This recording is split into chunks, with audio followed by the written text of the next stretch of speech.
Sur une route arrière gelée du Wyoming, un ancien Navy SEAL a claqué ses freins alors que la neige avalait les phares parce que dans le blizzard, il a vu quelque chose qu'aucun homme ne devrait jamais voir.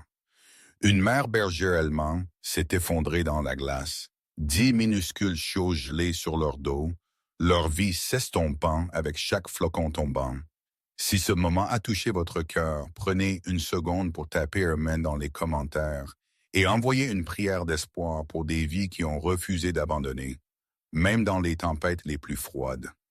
L'hiver s'était installé sur les hautes plaines du Wyoming avec une cruauté tranquille, le genre qui ne s'annonçait pas avec du drame, mais restait simplement pressant le froid dans la terre jusqu'à ce que tout bouge plus lentement, plus prudemment, comme si la terre elle-même avait appris la retenue, et l'autoroute d'État traversant les vastes plaines gisait presque effacée sous une épaisse neige poussée par le vent. Ses frontières réduites à la suggestion plutôt qu'à la certitude. Quand Jack Turner a guidé son pick-up vieillissant à travers la tempête avec une constance pratique, les essuie-glaces menant une bataille perdue contre les flocons qui tombaient lourds et implacables, brouillant le monde en des nuances de blanc et de gris. Jack avait 42 ans, aux épaules larges et solidement bâties, un homme dont le cadre portait encore la force disciplinée de ses années en tant que Navy SEAL, bien que le tranchant du commandement se soit adouci en quelque chose de plus calme depuis qu'il a quitté les équipes. Son visage était anguleux, patiné par le soleil et le vent, avec une mâchoire forte ombragée par des jours de chaume et des yeux d'un bleu-gris atténué qui révélaient rarement ce qu'il pensait. Des yeux façonnés par des expériences qui lui avaient appris à observer d'abord et à réagir seulement quand nécessaire. Il vivait seul maintenant, par choix plutôt que par accident. Retournant ce soir-là à la petite cabane familiale que ses parents avaient autrefois possédée, avant que le temps et le feu ne la réduisent à un lieu de mémoire et de réparation, et la solitude lui convenait parce qu'elle ne demandait rien et exigeait encore moins. Un échange équitable pour un homme qui avait donné la plupart de sa vie adulte à des missions qui laissaient peu de place à l'hésitation ou au regret. Le chauffage ronronnait bas dans la cabine. Ranger n'était pas avec lui ce soir, et l'absence de son ancien partenaire canin laissait le camion plus silencieux que d'habitude, amplifiant le rythme des pensées de Jack alors qu'elle tournait dans le territoire familier. Le poids des vies sauvées, le poids plus lourd de celles perdues, et la croyance tacite que la distance était le moyen le plus sûr d'empêcher le passé d'appuyer trop fort contre le présent. La route se courbait légèrement en montant, les phares sculptant d'étroits tunnels à travers la chute de neige quand quelque chose d'irrégulier est apparu au bord du faisceau, une forme qui n'appartenait ni à une clôture, ni à une roche, ni à une congère. Et les instincts de Jack, affûtés par des années à scanner les paysages pour des menaces et des anomalies, ont réagi avant que la pensée consciente ne puisse intervenir. Il a claqué les freins, le camion dérapant de côté pendant un battement de cœur avant qu'il ne corrige. Les pneus mordant dans la neige tassée, alors que le véhicule s'arrêtait en frémissant. Son pouls montant non pas de peur, mais de reconnaissance. Le signal incontestable que quelque chose n'allait pas d'une manière qui comptait. Il s'est penché en avant, plissant les yeux à travers le flou, et ce qui s'est résolu sous les lumières a fait retenir sa respiration fortement dans sa poitrine. Un berger allemand gisait près du bord de la route, son corps à moitié recroquevillé contre le vent, son pelage autrefois riche et sombre, maintenant mêlé de glace et de neige. Côte faiblement visible sous la fourrure tirée tendue par l'épuisement. Sa tête s'est soulevée seulement légèrement, comme si l'effort seul coûtait plus qu'elle ne pouvait se permettre. Elle était clairement femelle, son abdomen relâché et ses dents élargies et assombries. Signe incontestable d'allaitement récent, et ses yeux, bruns, larges et ternis par la fatigue, ont suivi le camion avec une conscience prudente et suppliante qui a percé le détachement pratiqué de Jack. Dispersés autour d'elle, dans un motif trop chaotique pour être accidentel, gisent 10 minuscules formes qui au début semblaient des débris jetés, jusqu'à ce que la réalité s'installe avec une clarté brutale. 10 Schildberger allemands, pas plus d'une semaine, impossibly petits, leurs corps gisant sur leur dos avec les ventres exposés, les pattes relâchées et immobiles. Certains déjà saupoudrés de neige fraîche, d'autres bordés de fines croûtes de glace où l'humidité avait gelé, leurs yeux fermés, bouche légèrement entr'ouverte, chacun effrayamment immobile. Jack ne bougea pas tout de suite. Il se tenait là, serrant le volant. La cabine soudain trop chaude, son esprit le traînant en arrière à travers des souvenirs qu'il avait appris à garder compartimentés. Village gelé, civils blessés, moment où la différence entre la vie et la mort tenait à des secondes, et des choix qui ne pouvaient jamais être entièrement défaits. La tempête hurlait autour du camion, le vent le balançant doucement, avec insistance, et dans ce son, Jack a entendu l'écho de lieux loin du Wyoming, des lieux où l'hésitation avait coûté trop cher. Il a poussé la porte et est entré dans le froid, le vent coupant à travers sa veste, la neige s'accrochant immédiatement à ses cheveux et à sa barbe, et il s'est approché lentement, main visible, posture basse et non menaçante, la manière dont il l'avait fait autrefois en approchant des civils blessés qui avaient appris à associer le mouvement soudain au danger. La chienne mère a essayé de se lever, ses pattes arrière tremblant violemment sous son poids, et bien qu'elle n'ait réussi qu'une levée partielle avant de retomber, elle a positionné son corps instinctivement entre Jack et les chiots, son grognement faible mais déterminé, un son né non pas d'agression, mais de devoir. Facile, Jack murmura, sa voix rauque, inaccoutumée d'être utilisée de cette manière, et il s'est accroupi à plusieurs pieds de distance, observant chaque détail avec la même évaluation calme qu'il appliquait autrefois sur les champs de bataille, la montée et la descente superficielle de sa poitrine, le givre s'accumulant le long de ses moustaches, la façon dont son regard se tournait à plusieurs reprises vers les chiots comme si elle les comptait, confirmant qu'ils étaient toujours là. Il se déplaça plus près, le cœur battant maintenant. Non pas d'adrénaline, mais de quelque chose de plus personnel, de plus dangereux. Et c'est là qu'il l'a vu, le plus petit mouvement, à peine perceptible. Un léger tremblement sous la mince fourrure d'un chiot près du bord du groupe. Un minuscule frisson qui aurait pu être rejeté comme du vent s'il n'avait pas été entraîné à remarquer la différence entre l'environnement et la vie. Jack a retiré sa lourde veste sans réfléchir. Le froid mordant immédiatement à travers sa chemise, et est tombé à genoux dans la neige, étendant la veste soigneusement sur les chiots pour les protéger du vent, ses mains bougeant avec une tendresse qu'il surprit. Et alors que le tissu se posait, le tremblement est revenu, indéniable maintenant, fragile et réel, et Jack a senti quelque chose s'ouvrir dans sa poitrine qu'il avait passé des années à sceller. Parce qu'à ce moment-là, agenouillé sur une autoroute gelée avec de la neige remplissant ses bottes et la tempête pressante de tous les côtés, il a compris avec une clarté absolue que la solitude n'avait jamais vraiment été une sécurité et que certains appels, peu importe combien de temps vous les avez fuis, vous trouvent toujours quand le monde décide qu'il est temps d'arrêter. Jack s'est déplacé avec la même économie délibérée qu'il avait autrefois portée à travers des points de rupture et des corridors d'évacuation, soulevant chaque chiot soigneusement de la neige et berçant les corps fragiles contre sa poitrine alors qu'il traversait la courte distance jusqu'au camion. Le froid mordant à travers son jean tandis que le vent poussait sur ses épaules comme une main impatiente, et il les a posés un par un sur l'épaisse couverture d'urgence qu'il a étendue le long du plancher côté passager, les positionnant près du chauffage portable qu'il gardait derrière le siège pour les pannes hivernales, attentif à ne pas submerger leur système adouci par le choc avec trop de chaleur à la fois, ses mains stables, même si sa poitrine se serrait avec la connaissance que le temps n'était pas de son côté. La chienne mère a regardé chaque mouvement avec une concentration féroce, sa tête suivant l'arc de chaque chiot dans l'air, sa respiration devenant superficielle et irrégulière.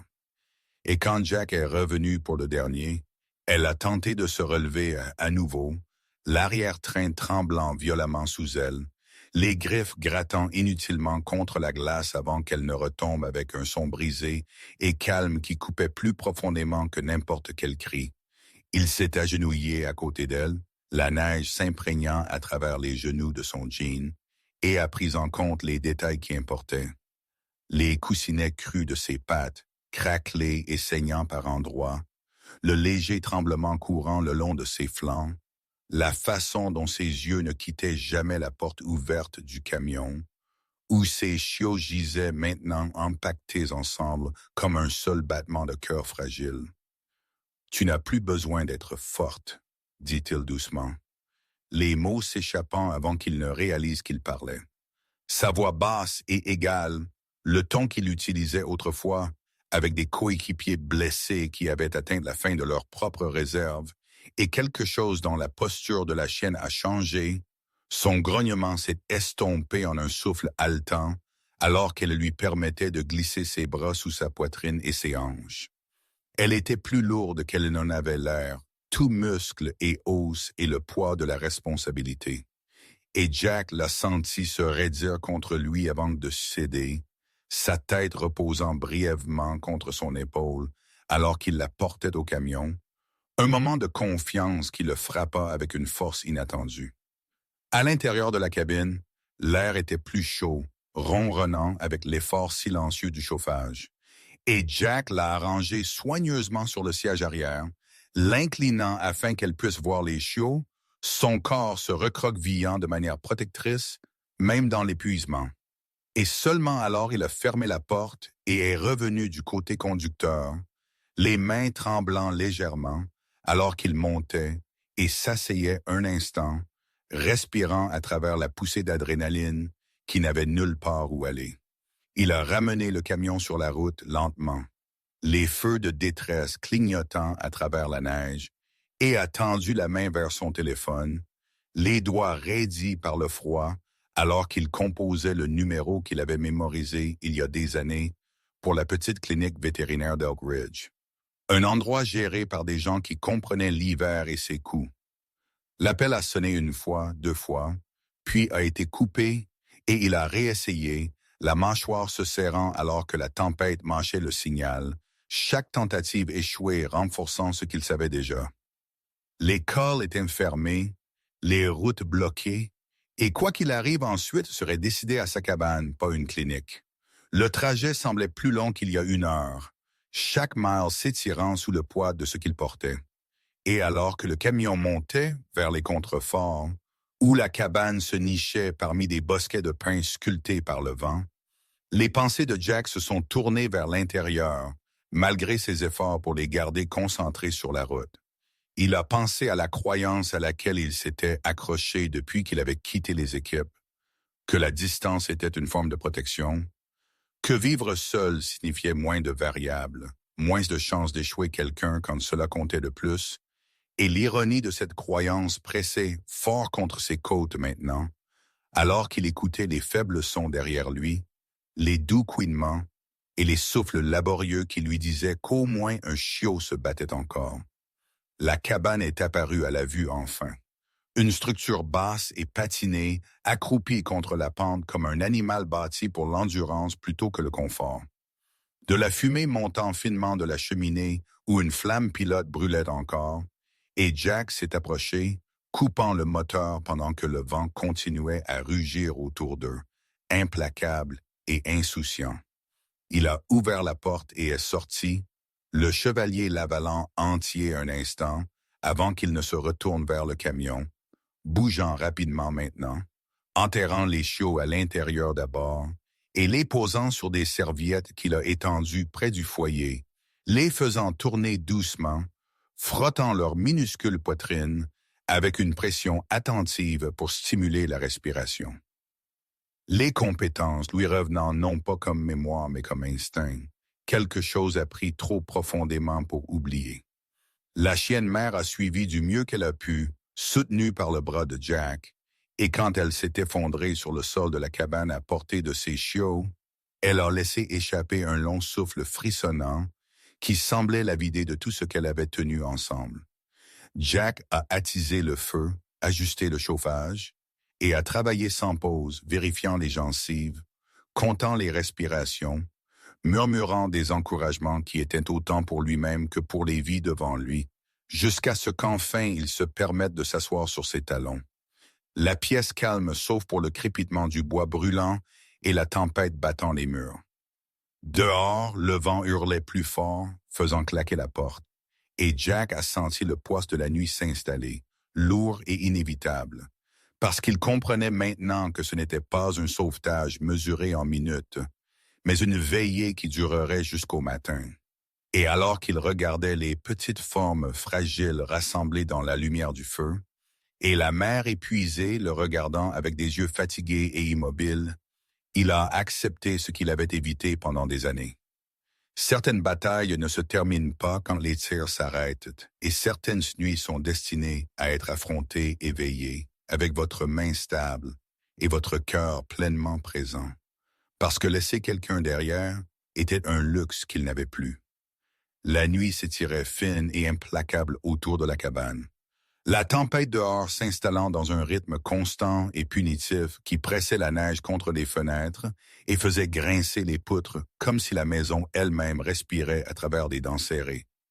Et Jack est resté sur le sol près du foyer longtemps après que ses jambes soient devenues engourdies, déplaçant ses mains avec un soin méthodique d'un petit corps à l'autre, réchauffant, frottant, tirant le souffle de poumon qui semblait incertain d'appartenir encore à ce monde. Il a travaillé sans compter le temps, parce que compter invitait l'espoir, et l'espoir invitait la déception, et il avait appris il y a longtemps à garder les deux à distance jusqu'à ce que le moment exige le contraire. Il a fait tourner les chiots soigneusement, les protégeant de la chaleur directe, pressant ses pouces en mouvement lent et circulaire le long de leur poitrine, guettant le moindre signe de résistance, une secousse, un halètement, un resserrement sous une peau si fine qu'elle semblait translucide à la lumière du feu. La chienne mère gisait juste hors de sa portée, sa tête levée assez pour suivre ses mouvements, les yeux vitreux d'épuisement, mais alerte, ses oreilles frémissant chaque fois qu'un chiot faisait le moindre son. Et Jack lui a parlé pendant qu'il travaillait. Des murmures bas qui ne portaient ni promesse ni commandement, seulement une présence. Parce que la présence, il le savait, était parfois la dernière chose à offrir. Un chiot s'est repris brièvement, un frisson traversant sa petite carcasse alors qu'il prenait une respiration qui fit sursauter le cœur de Jack avant de se calmer à nouveau. Mais un autre n'a pas répondu du tout, son corps mou et refroidissant malgré tous les efforts. Et quand Jack a finalement accepté ce que ses mains lui avaient déjà dit, il a enveloppé le chiot doucement dans une serviette et l'a mis de côté près du mur, loin des autres, sa mâchoire se bloquant alors qu'il se forçait à continuer. La deuxième perte est venue plus calmement, presque imperceptible, un moment où il a réalisé qu'il avait frotté trop longtemps sans changement, et il a fermé les yeux pendant une seconde qui s'est étirée dangereusement près d'un souvenir d'un autre étage, d'une autre nuit, d'une autre vie s'éteignant alors qu'il faisait tout correctement, et échouait quand même. Il a placé le deuxième petit paquet à côté du premier, les couvrant entièrement, et a senti quelque chose s'installer dans sa poitrine, qui n'avait rien à voir avec le froid. Le feu crépitait, la tempête murmurait, et les chiots restants s'accrochaient à l'existence avec une détermination inégale, leur respiration superficielle mais présente, et Jack est resté avec eux, ancré au moment par nécessité plutôt que par choix, jusqu'à ce qu'un son coupe la nuit qui n'appartenait ni au vent ni à la flamme. Le coup est venu hésitant et inégal. 3 doux coups contre la porte qui se sont arrêtés comme si elle reconsidérait, et Jack s'est levé lentement, chaque muscle se resserrant, ses instincts s'enflammant malgré l'épuisement pesant sur lui, parce que l'isolement lui avait appris la prudence, et l'hiver lui avait appris pire. Il s'est approché de la porte, écoutant, et quand le coup est revenu plus près qu'à la voix, il l'a ouverte juste assez pour laisser la tempête s'engouffrer et révéler la silhouette se tenant sur le porche. Elle était mince et légèrement au-dessus de la taille moyenne. Sa posture droite malgré la façon dont le froid tirait sur ses épaules. Des cheveux bruns foncés tirés en queue de cheval, lâches déjà parsemés de neige. Des mèches s'échappant pour s'accrocher à ses joues pâles. Et ses yeux noisettes larges et réfléchissants contenaient un mélange attentif d'excuses et de résolution. Elle portait une lourde parka qui avait vu de meilleurs jours et des bottes saupoudrées de blanc jusqu'au lacet, ses mains gantées jointes à sa poitrine, comme pour les empêcher de trembler. Et quand elle a parlé, sa voix portait la douce fermeté de quelqu'un habitué à se faire comprendre sans l'élever. « Je suis désolée, dit-elle, son souffle embu en l'air entre eux. Ma voiture est tombée en panne à environ 1 mile en arrière, et j'ai vu la lumière. » Jack l'a observé rapidement, notant l'absence de panique, la cadence contrôlée de ses mots, la façon dont son regard a glissé au-delà de lui dans la cabane, non pas avec curiosité, mais avec inquiétude, et il s'est écarté pour la laisser entrer, la décision prise aussi simplement que n'importe quelle autre qu'il avait prise toute la nuit. À l'intérieur, la chaleur a rougi ses joues immédiatement, et elle a retiré ses gants, révélant de longs doigts rougis par le froid, alors qu'elle se présentait comme Emily Carter, 35 ans, travaillant à temps partiel à la station-service d'Elkridge, pendant qu'elle cherchait ce qui viendrait ensuite. Les mots délivrés simplement, sans embellissement ni auto-apitoiement.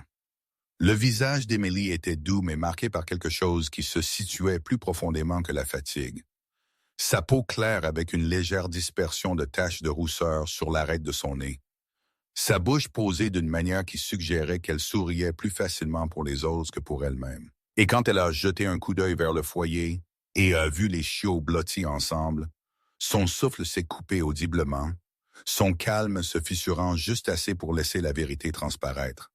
Jack a expliqué en phrases brèves et efficaces la découverte, le sauvetage, les pertes, gardant l'émotion hors du récit parce que l'émotion le ferait dérailler. Et Emily a écouté sans interrompre, hochant la tête 1 fois, 2 fois, absorbant l'information comme les gens le font quand ils ont déjà appris que certaines choses ne peuvent pas être réparées par la réaction seule. Elle s'est rapprochée, s'agenouillant soigneusement à côté des chiots, ses mouvements instinctivement doux, et a demandé si elle pouvait aider. La question formulée non comme une obligation, mais son offre, et Jack lui a tendu une serviette, lui montrant comment frotter lentement, comment surveiller la respiration, leurs mains travaillant côte à côte, dans un silence qui semblait mérité plutôt que gênant. Alors qu'ils travaillaient, Emily a parlé doucement, non pour remplir l'espace, mais pour y placer quelque chose de réel, lui disant qu'elle avait perdu son mari 2 ans plus tôt dans un accident de construction qui avait mis fin à un matin comme n'importe quel autre. Comment l'appel téléphonique était arrivé pendant qu'elle était au travail, comment après le monde s'était senti étrangement creux, comme si le son lui-même avait été étouffé, et comment elle avait appris à continuer de bouger parce que rester immobile rendait le vide plus fort. Jack n'a pas répondu tout de suite parce que l'histoire n'avait pas besoin de réponse. Et quand l'un des chiots a laissé échapper un son fin et flûté qui aurait pu être un cri, les yeux d'Emily se sont remplis instantanément, les larmes débordant sans honte, ses mains ne cessant jamais leur mouvement attentif. « Je connais ce sentiment, » dit-elle finalement, sa voix instable mais claire. « Quand vous faites tout ce que vous pouvez et que cela semble encore ne pas suffire. Quand vous essayez juste de garder quelqu'un en vie parce que lâcher prise semble pire que la peur. » Jack l'a regardé, gardé puis a vraiment regardé, et a vu en elle la même endurance tenace qu'il reconnaissait dans lui-même, façonnée par une perte différente, mais endurcie de manière similaire. Et il a hoché la tête 1 fois, la plus petite reconnaissance.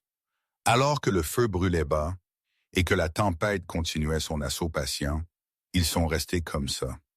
2 étrangers liés par les circonstances et une vie fragile jusqu'à ce que la nuit s'approfondisse en quelque chose de plus calme, les pertes mises au repos, les survivants respirant toujours, et la chienne mère les regardait tous les 2 avec des yeux fatigués qui ne contenaient plus de suspicion, seulement de la vigilance.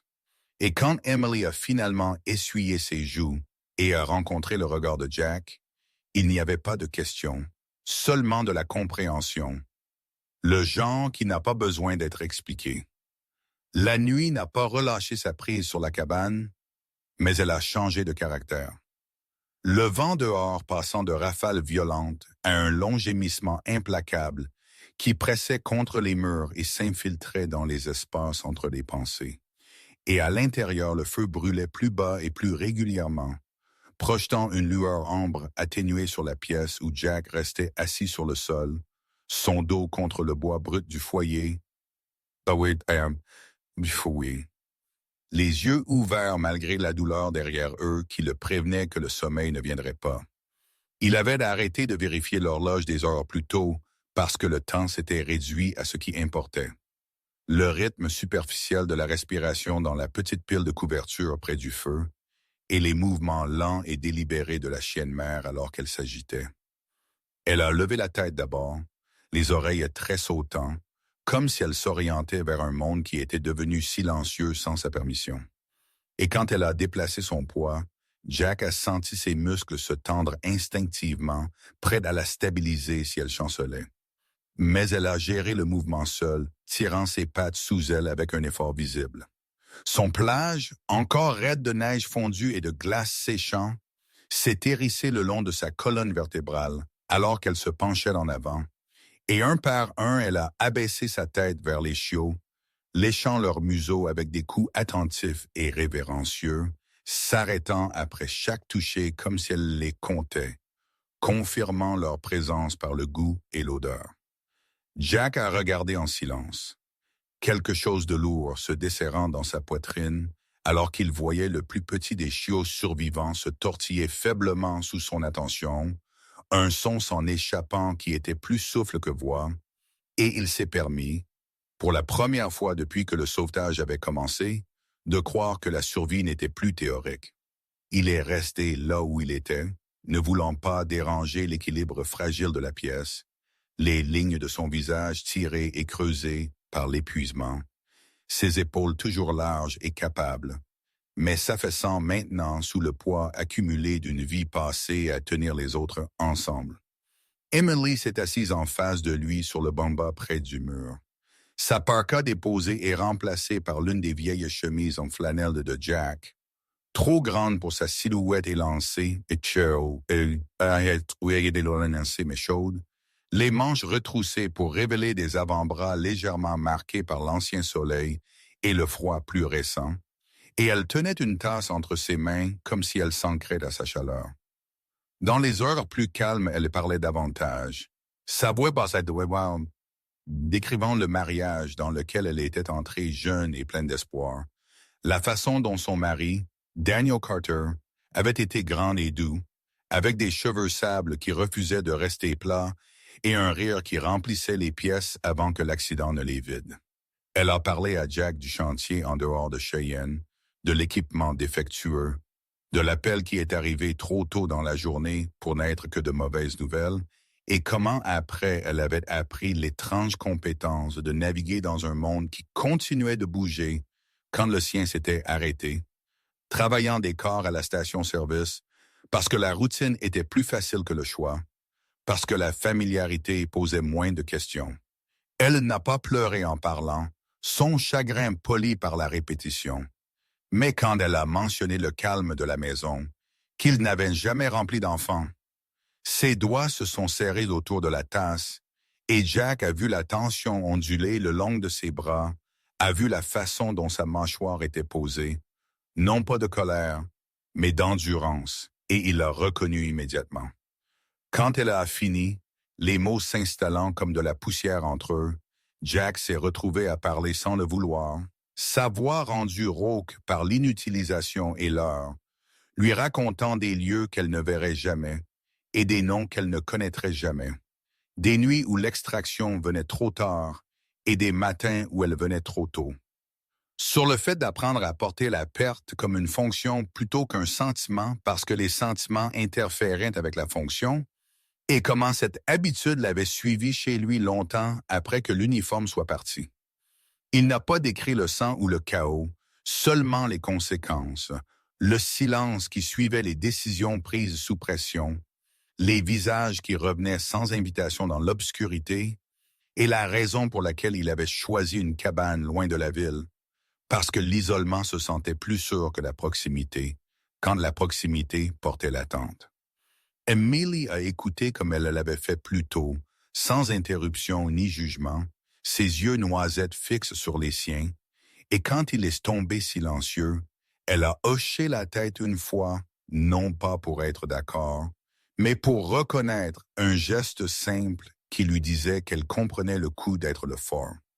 La chienne mère s'est déplacée à nouveau, s'installant entièrement autour des chiots, son corps formant une barrière contre des courants d'air, et Jack s'est levé pour ajouter une autre bûche au feu. Son mouvement raide mais précis, et quand il est revenu sur le sol, il ne s'est pas assis aussi loin. Les heures s'amincissaient encore, la tempête s'apaisant en quelque chose de moins agressif, et la cabane s'est remplie des petits sons vitaux de la vie insistant sur elle-même. Le crépitement du bois, le gémissement occasionnel immédiatement répondu par une langue maternelle. Le frottement doux des bottes d'Emily alors qu'elle se levait pour vérifier les fenêtres, son reflet pâle contre le vert sombre. À un certain point, elle a rejoint Jack sur le sol, s'asseyant assez près pour que leurs épaules se touchent presque, la chaleur partagée tacite mais acceptée, et aucun n'a commenté cela parce que nommer le moment le rendrait fragile. Au lieu de cela, ils sont restés avec cela. Deux personnes façonnées par la perte, regardant une autre créature se frayer un chemin depuis le bas. Et dans cette veillée, quelque chose de subtil a changé. Non pas une résolution ou une promesse, mais une compréhension que la force ne signifiait pas toujours rester seul. Jack a réalisé avec une clarté qui le surprit qu'il avait passé des années à assimiler la solitude au contrôle, croyant que s'il limitait ses attachements, il pourrait limiter les dommages quand les choses allaient mal. Mais la persistance tranquille de la nuit a défié cette croyance. Parce qu'ici, en présence d'une autre personne qui connaissait le chagrin et ne le fuyait pas, le poids se sentait différent, distribué plutôt que porté seul. Emily, sentant le tour de ses pensées sans avoir besoin qu'elles soient en dites, s'est penchée en avant et a ajusté la couverture autour des chiots, ses mains douces et assurées, et la chienne mère l'a regardée avec une calme acceptation. La vigilance antérieure s'est adoucie en confiance. Dehors, le vent s'est levé à nouveau brièvement, faisant claquer la porte, et Emily a jeté un coup d'œil vers elle avant de regarder Jack, son expression pensive plutôt qu'effrayée. « Je ne pensais pas m'en sortir cette nuit », dit-elle doucement, ne se référant pas à la tempête, mais à quelque chose de plus ancien, quelque chose qui vivait en dessous. Et Jack a répondu avec une simple vérité à lui, que lui non plus, et ils ont partagé un petit sourire fatigué qui reconnaissait l'ironie de la survie arrivant inopinément. Alors que le feu se consumait en braises incandescentes et que la nuit s'avançait vers le matin sans renoncer entièrement à son obscurité, Jack est resté éveillé, ses yeux traçant la lente montée et descente des poitrines des chiots et la courbe protectrice du corps de leur mère, conscient d'une manière qu'il n'avait pas été avant, que l'endurance ne signifiait pas l'absence de fissures, mais la volonté de laisser les autres les voir, et dans cette veille partagée, avec la tempête respirant autour de la cabane, et le monde réduit à pouvoir être tenu et protégé. Deux personnes qui avaient appris à être fortes seules ont découvert sans cérémonie ni déclaration qu'elles n'étaient plus entièrement seules. Le matin est arrivé sans cérémonie. La tempête s'étant épuisée quelque temps avant l'aube et ayant laissé derrière elle un calme caissant qui se sentait plus fragile que la paix. Et Jack a remarqué le changement, non pas par la lumière, mais par le son. L'absence de vent rendant la cabane soudainement exposée, comme si chaque grincement de bois portait maintenant plus loin qu'il ne devrait. Il s'est levé raidement du sol où il avait dormi par courts intervalles gardés, son corps protestant contre la longue veillée, et a traversé jusqu'à la fenêtre écartant le lourd rideau pour révéler un monde scellé sous la neige fraîche, le ciel pâle et délavé, la terre retenant son souffle. Derrière lui, Emily s'est agitée sur le banc, les cheveux ébouriffés et se libérant de leur attache en vagues sombres qui effleuraient ses épaules, son visage plus doux dans le sommeil qu'il ne l'avait été toute la nuit. Les lignes d'endurance se sont brièvement adoucies. Les chiots étaient silencieux mais vivants, leur respiration superficielle et synchronisée, et la chienne mère gisait recroquevillée autour d'eux, les yeux ouverts et alertes.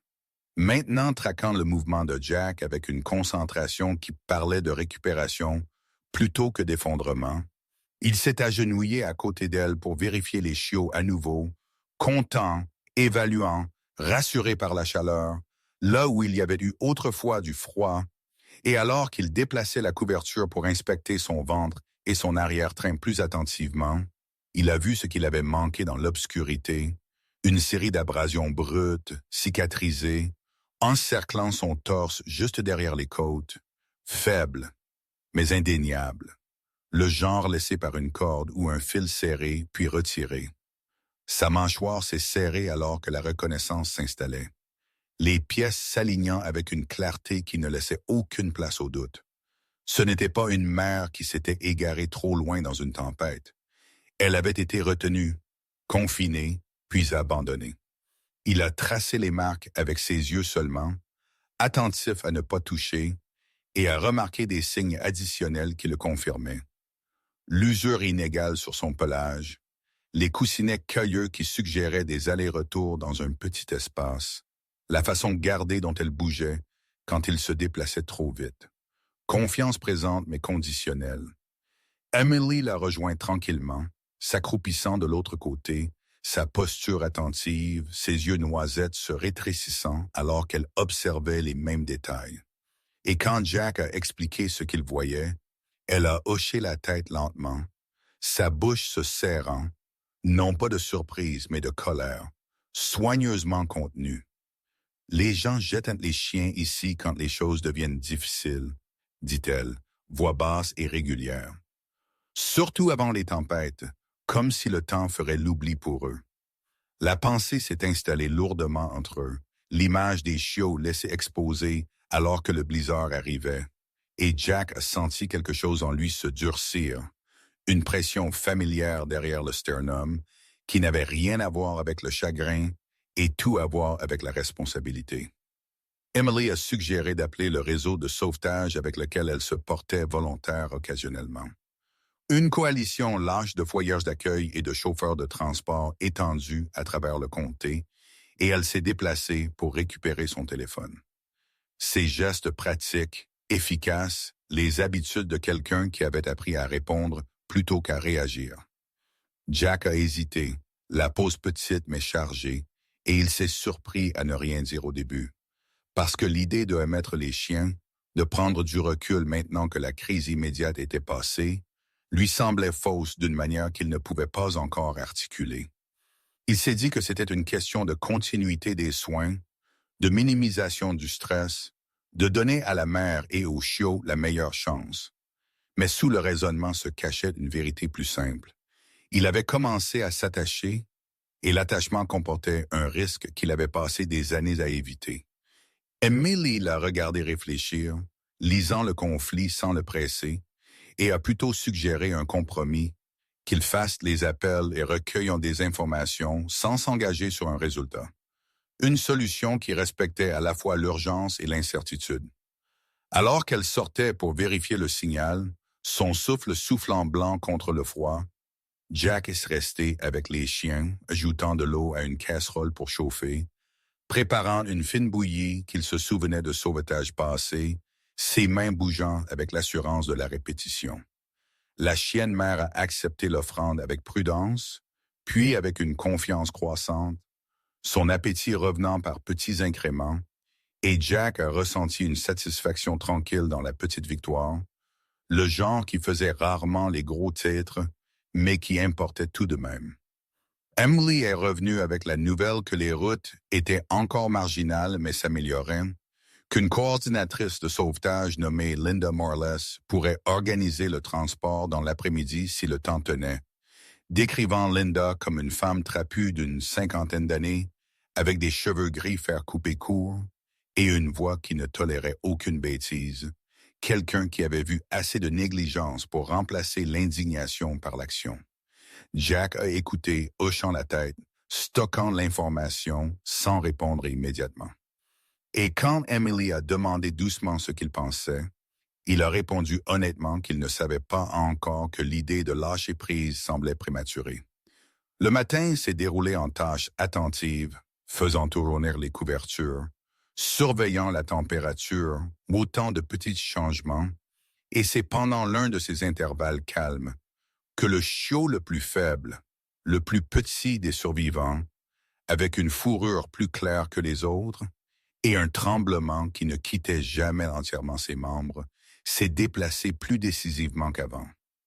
Jack a remarqué le mouvement du coin de l'œil et s'est penché, retenant son souffle alors que les paupières du chiot papillonnaient, s'ouvrant brièvement pour révéler des yeux sombres et non focalisés qui clignaient contre la lumière avant de se refermer. L'effort épuisant mais réel, le moment l'a frappé avec une force inattendue, une inspiration nette qui s'est transformée en un sanglot qu'il ne pouvait arrêter. Des larmes coulant sur son visage sans retenue alors qu'il enveloppait le minuscule corps protecteur. Des années d'émotions refoulées se précipitant en avant sans avertissement. Emily a tendu la main sans parler, posant une main ferme sur son épaule.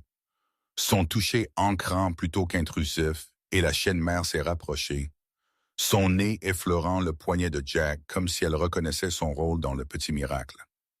Jack n'a pas essayé de cacher ses larmes, n'a pas détourné le regard, parce qu'il n'y avait plus personne pour qui performer la force, et dans ce lâcher-prise, il a senti quelque chose se desserrer, qui avait été noué serré depuis bien avant le Wyoming, bien avant la tempête. Quand il a finalement pris une respiration stable, la cabane s'est sentie différente, plus légère, d'une manière qui n'avait rien à voir avec le temps, et il a rencontré le regard d'Emily avec une vulnérabilité qu'il avait autrefois considérée dangereuse. Voyant dans son expression non pas de la pitié mais du respect, la décision n'était pas encore prise et il le savait.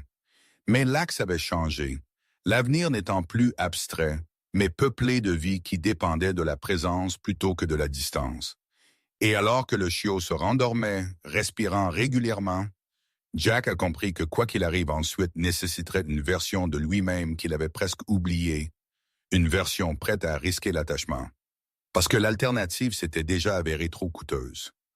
À midi, la route a commencé à se rendre au comté, des chasse-neige gémissants passant le détour en de longs passages délibérés qui ont décollé la glace pouce par pouce. Et avec le bruit est venu un sentiment d'inévitabilité qui s'est installé sur la cabane comme un souffle retenu enfin relâché, parce que ce qui avait été contenu à la lumière du feu et à la vigilance allait maintenant rencontrer le monde à nouveau. Jack a entendu les moteurs d'abord, bas et patients, et est monté sur le porche où le froid s'était adouci en quelque chose de praticable.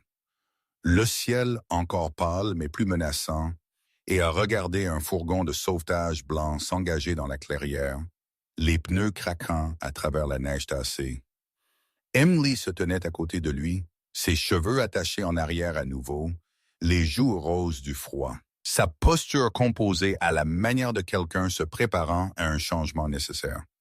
Et quand la porte du fourgon s'est ouverte, une femme est descendue avec une aisance pratiquée, les bottes bien ancrées, les épaules carrées.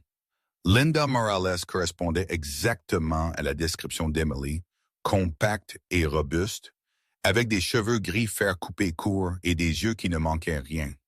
Son visage marqué par le temps et des années d'à faire un travail difficile sans cérémonie. Et elle a salué Jack d'un signe de tête ferme plutôt que d'un sourire. Le genre d'introduction qui respectait l'urgence sur le confort.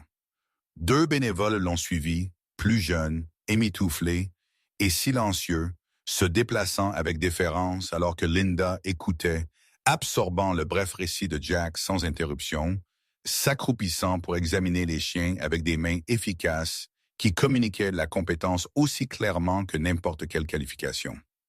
Les chiots ont été vérifiés un par un, température notée, gencives pressées doucement, le plus petit enveloppé soigneusement et placé dans une caisse rembourrée. Et tout au long, la chienne mère a suivi chaque mouvement avec une intensité renouvelée, son corps se tendant alors que des étrangers empiétaient sur le cercle fragile qu'elle avait réclamé. Quand Linda a tendu la main vers le premier chiot, la mère s'est levée entièrement pour la première fois depuis son arrivée à la cabane. Une force rassemblée de quelque part que Jack ne savait pas qu'elle possédait, et elle s'est avancée, se plaçant carrément entre la caisse et sa portée, tête baissée, oreilles en arrière, un grondement d'avertissement vibrant de sa poitrine qui a figé la pièce. Jack a senti l'instinct d'intervenir monter en lui. Des années d'habitude l'incitant au contrôle, mais il s'est tenu immobile, lisant la posture de la chienne, reconnaissant non pas de l'agression, mais de la clarté. Et Linda a fait de même, levant sa main lentement, sa voix calme et stable alors qu'elle parlait à la chienne. Non pas comme un problème à résoudre, mais comme une mère à écouter. L'impasse n'a duré que quelques secondes. Mais en elle, Jack a vu la vérité de la situation se cristalliser. Que la confiance de cette chienne était conditionnelle et spécifique, ancrée à l'homme qui s'était agenouillé dans la neige et était resté éveillé toute la nuit. Et quand Linda a jeté un coup d'œil en arrière vers lui, la question dans ses yeux était pratique plutôt que de jugement. Emily s'est rapprochée alors, sa voix basse près de l'épaule de Jack, et a dit ce qui s'était formé depuis le matin, que certaines vies choisissaient leurs gens, que ces gens soient prêts ou non, que ce n'était pas toujours une question de ce qui avait du sens sur le papier. Jack s'est accroupi, rencontrant la chienne mère au niveau des yeux, laissant sa présence parler, et elle s'est déplacée, ne reculant pas, mais lui permettant de toucher son épaule, ses muscles se relâchant sous sa main alors que l'avertissement s'estompait. Bien qu'elle ne se soit pas écartée, Linda s'est redressée, évaluant à nouveau, et a dit clairement qu'il pouvait prendre les chiots maintenant et laisser la mère derrière temporairement, si c'était ce qu'il fallait pour éviter le stress, ou il pouvait attendre. Mais attendre comportait aussi des risques, parce que les ressources importaient, et l'hiver ne négociait pas. Jack a senti le poids du choix s'installer pleinement alors, plus lourd que n'importe quel sac qu'il avait porté. Parce que ce n'était pas une décision tactique avec un objectif clair, mais une décision morale avec des conséquences qui résonneraient. Et il s'est surpris en répondant sans calcul, disant à Linda qu'il prendrait la responsabilité, qu'il garderait la mère et les 6 chiots survivants, qu'il avait l'espace et la volonté et les moyens de les mener à bien. Les mots sont tombés solidement, indéniables une fois prononcés, et Linda l'a étudié pendant un long moment, lisant plus que sa posture, lisant peut-être les années derrière ses yeux, avant de hocher la tête une fois et de passer sans transition à la logistique, décrivant les calendriers de vaccination, les plans d'alimentation, les contrôles de suivi, le soutien du réseau offert sans propriété. Les bénévoles se sont ajustés, en conséquence, reconditionnant les fournitures destinées au transport en piles soignées sur la table de Jack, laissant derrière eux des caisses, du lait maternisé, des coussins chauffants, une liste manuscrite scotchée au comptoir avec le numéro de Linda en haut. La chienne mère a regardé l'échange avec un calme gardé, restant pressée contre la jambe de Jack, son langage corporel changeant subtilement, comme si la tension avait relâché un crâne. Et quand Linda s'est finalement agenouillée à nouveau pour placer un bol de nourriture à portée, la chienne l'a accepté sans contester, levant les yeux vers Jack comme pour confirmer l'arrangement. Dehors, les moteurs ont tourné au ralenti, puis se sont estompés alors que le fourgon partait, la clairière retrouvant son état plus calme, et Jack est resté dans l'embrasure de la porte plus longtemps que nécessaire, sentant la finalité du moment s'installer. À l'intérieur, la cabane était tout sauf silencieuse maintenant. De petits sons remplissant l'espace où le silence régnait autrefois. Le bruissement des couvertures, les bruits doux et insistants de la faim et de la vie. Et Jack s'est déplacé dans la pièce avec un sens du but qui se sentait à la fois étranger et familier, réorganisant, faisant de la place, ajustant des routines qu'il n'avait pas réalisées être rigides avant qu'elles ne soient testées. Emily a aidé sans demander. Manches retroussées, mains stables, sa présence intégrée au travail plutôt que planant à son bord. Et quand la dernière caisse a été placée dans le feu entretenu, elle a fait une pause, regardant Jack alors qu'il s'agenouillait à nouveau à côté des chiens, sa large silhouette adoucie par l'attention, son visage sans garde. Elle lui a dit tranquillement que la cabane ne serait plus jamais la même, que le bruit remplacerait le silence et le désordre remplacerait l'ordre, et qu'il ne saurait pas toujours s'il le faisait correctement. Mais Jack a souri alors, une petite courbe authentique qui atteignait ses yeux, parce que la vérité de cela ne l'effrayait pas. Alors que le soir approchait, la lumière s'amenuisant vers un bleu, Jack s'est adossé au foyer avec la chienne mère à ses côtés, les chiots blottis près, leur respiration plus régulière maintenant, et il a senti la forme de sa vie changer d'une manière qui ne demandait pas de permission. La décision de rester, de garder, de s'engager, avait dépouillé la cabane de son ancien calme, mais à sa place est venu quelque chose de plus robuste, un sentiment d'appartenance qui ne dépendait pas de la distance.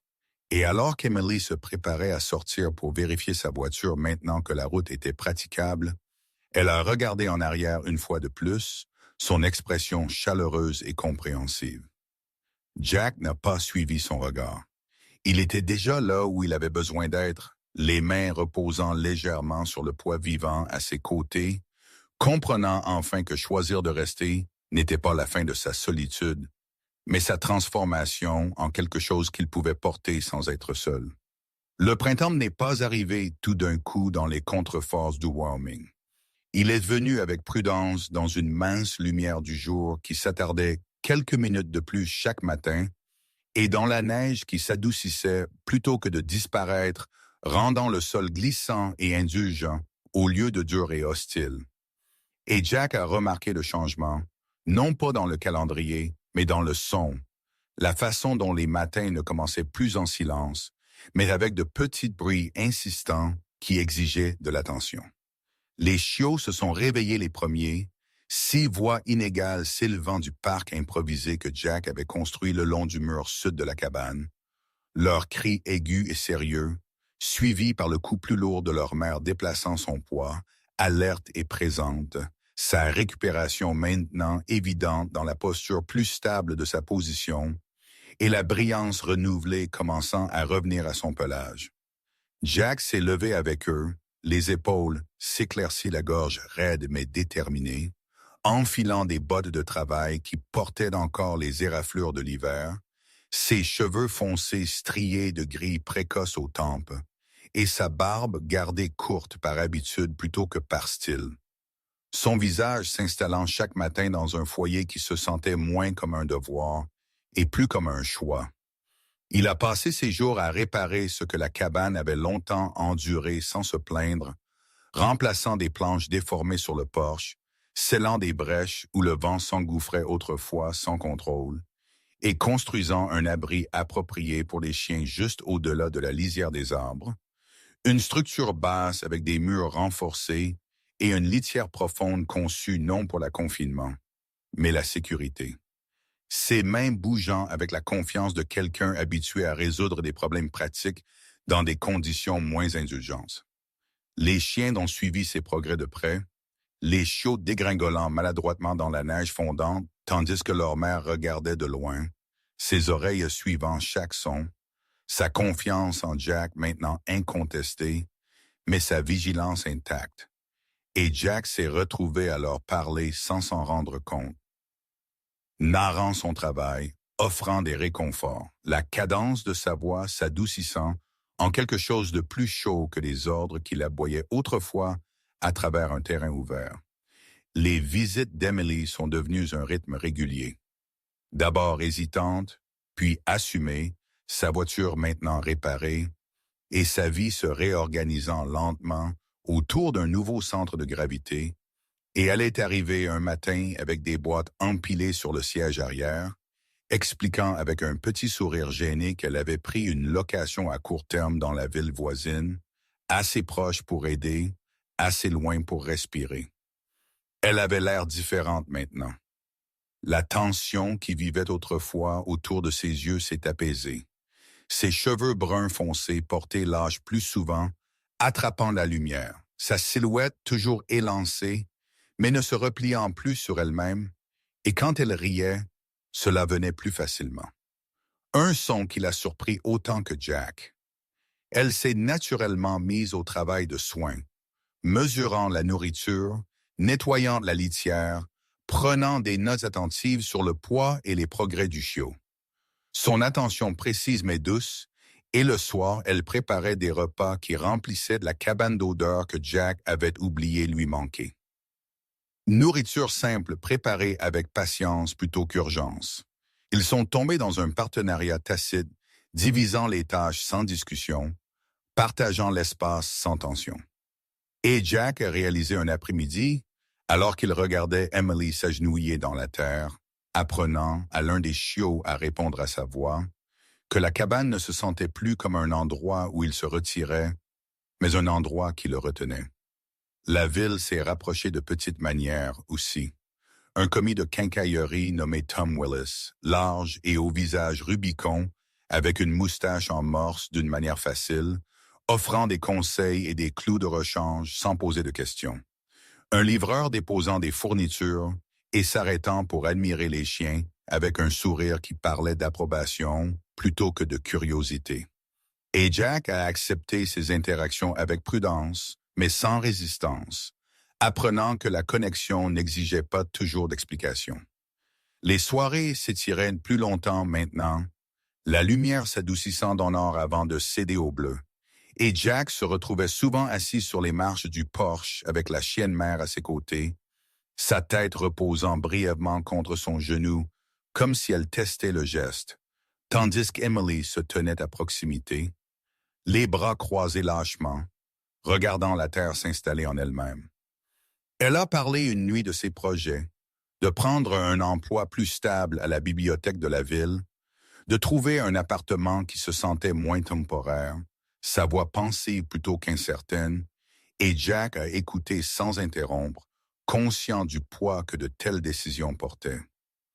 Quand elle a fait une pause, jetant un coup d'œil vers la cabane comme si elle la voyait à nouveau, elle a admis tranquillement qu'elle ne s'attendait pas à se sentir enracinée nulle part à nouveau, que le chagrin l'avait entraînée à continuer de bouger, à éviter d'imaginer des futurs qui pourraient être pris. Et pourtant la voici, voulant quelque chose qu'elle n'avait pas prévu. Jack ne s'est pas pressé de répondre, parce qu'il avait appris la valeur du silence. Mais quand il a parlé, ce fut avec une candeur qui se sentait méritée, lui disant qu'il avait passé des années à construire des murs au nom de la survie, que laisser la cabane se remplir de bruit et de besoins avait démantelé ces murs d'une manière qu'il apprenait encore à comprendre. Les chiens devenaient plus forts chaque semaine qui passait, les pelages des chiots s'épaississant, leurs mouvements plus sûrs, leur personnalité émergeant par à-coups, l'un audacieux et curieux, un autre prudent et observateur. Et Emily les a nommés au fur et à mesure qu'elle les connaissait, des choix faits non par sentiment, mais par reconnaissance. Et Jack a laissé le nom tel quel, comprenant que revendiquer faisait partie de l'appartenance. La neige s'est retirée régulièrement, révélant la terre sombre et humide en dessous, et avec elle est venue la réalisation que ce qu'il construisait n'était pas temporaire, pas un interlude entre les tempêtes, mais une structure capable de les traverser. Un soir, alors que le soleil descendait bas et peignait l'horizon de couleur calme, Emily s'est attardée sur le porche après avoir fini la vaisselle, ses mains reposant sur la rampe, son regard fixé sur les chiens, s'installant dans leur abri, et elle a dit presque à elle-même qu'elle n'avait jamais imaginé vouloir rester nulle part à nouveau. Pas après tout ce qui avait été perdu. Jack se tenait à côté d'elle, assez près pour sentir la chaleur partagée, et n'a pas contesté la déclaration ni tenté de la définir. Parce que certaines vérités, n'avaient pas besoin de renforcement. La cabane grinçait doucement derrière eux, vivant des sons de vie qu'elle contenait maintenant. Et à ce moment-là, avec la terre dégelant, et l'avenir n'étant plus un concept abstrait, la forme d'un foyer est devenue incontestable.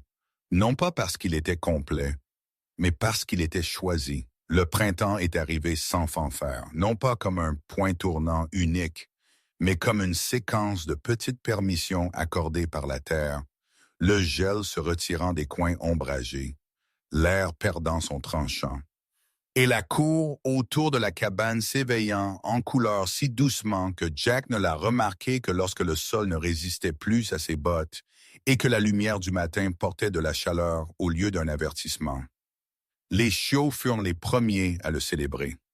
6 corps, tout en jambes, et curiosité se dispersant à travers l'espace ouvert avec un enthousiasme maladroit.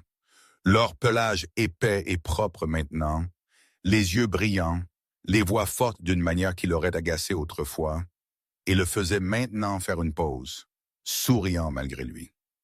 Ils se sont poursuivis en boucle inégale, ont trébuché sur des racines, ont dérapé dans la terre humide, et se sont regroupés avec une confiance née de la sécurité. Tandis que leur mère gisait à proximité au soleil, son corps étiré le long de l'herbe avec une vigilance détendue qui parlait d'une confiance accomplie. Sa respiration lente et profonde, ses oreilles se levant occasionnellement pour suivre ses enfants avant de se calmer à nouveau.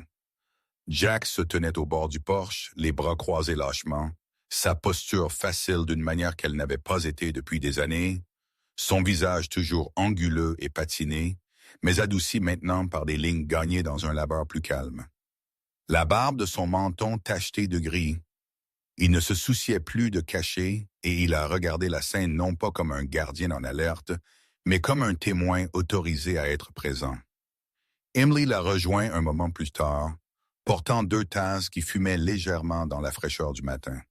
Ses mouvements sans hâte, ses cheveux foncés attrapant la lumière alors qu'elle les glissait derrière une oreille, sa peau réchauffée par le soleil plutôt que par la lumière du feu.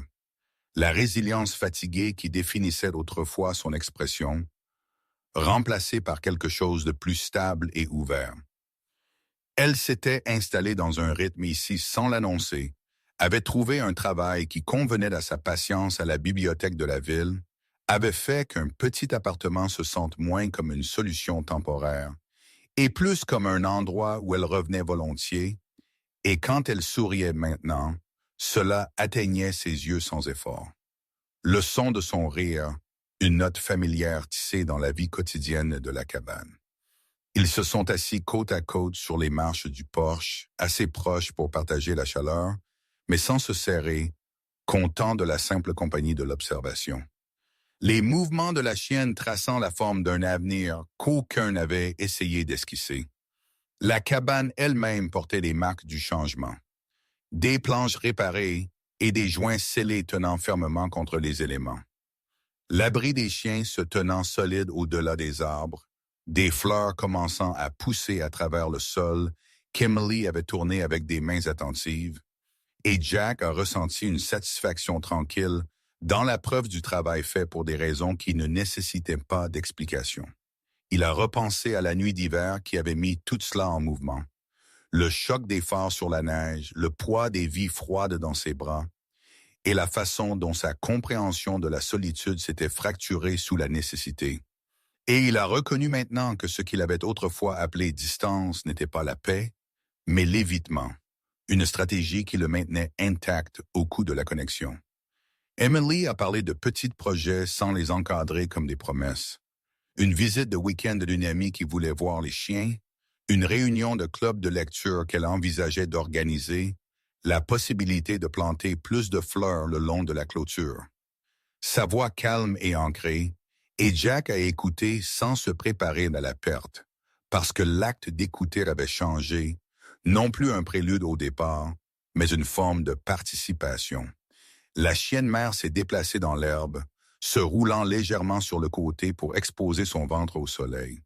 Un geste de confort qui aurait été impensable des semaines plus tôt, et l'un des chiots s'est éloigné du groupe pour renifler son épaule, avant de bondir de nouveau dans le jeu, et Jack a senti le moment s'installer en lui, solide et non forcé.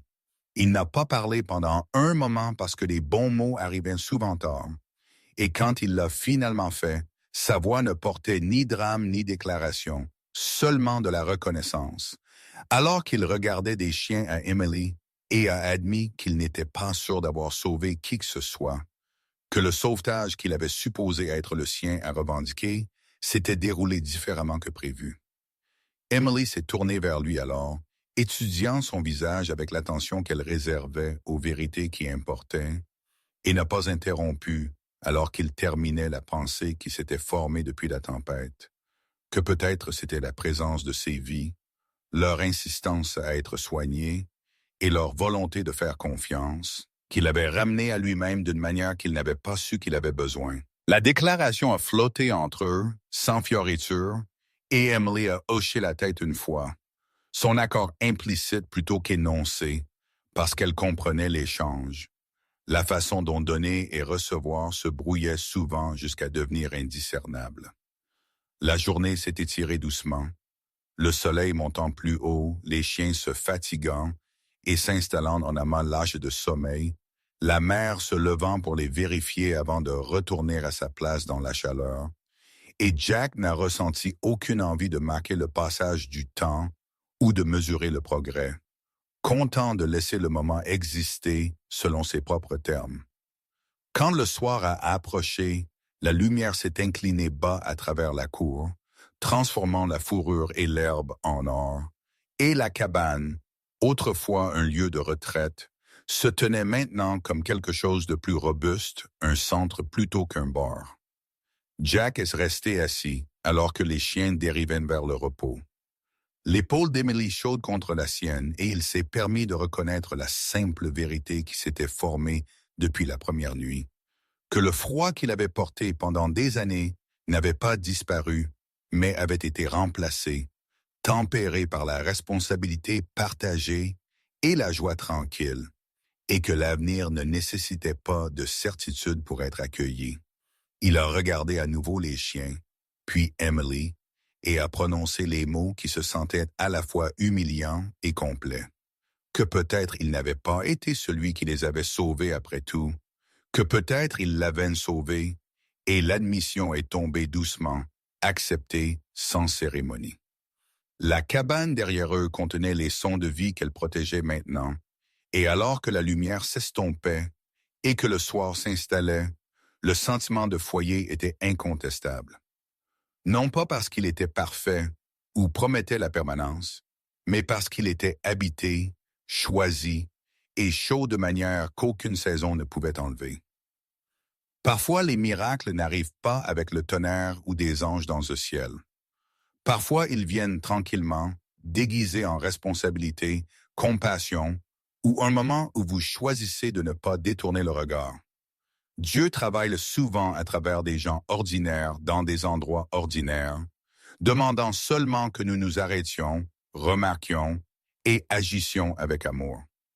Dans nos vies quotidiennes, quand la route se sent froide et le poids se sent lourd, rappelez-vous qu'aucune gentillesse n'est jamais gaspillée et qu'aucun acte de miséricorde ne passe inaperçu. Si cette histoire a touché votre cœur, veuillez la partager avec quelqu'un qui pourrait avoir besoin d'espoir aujourd'hui. Laissez un commentaire pour nous faire savoir ce qui vous a le plus parlé et abonnez-vous à la chaîne pour plus d'histoires de guérison, de foi et de seconde chance. Que Dieu vous bénisse, vous garde en sécurité et vous rappelle que même dans les hivers les plus longs, sa grâce n'est jamais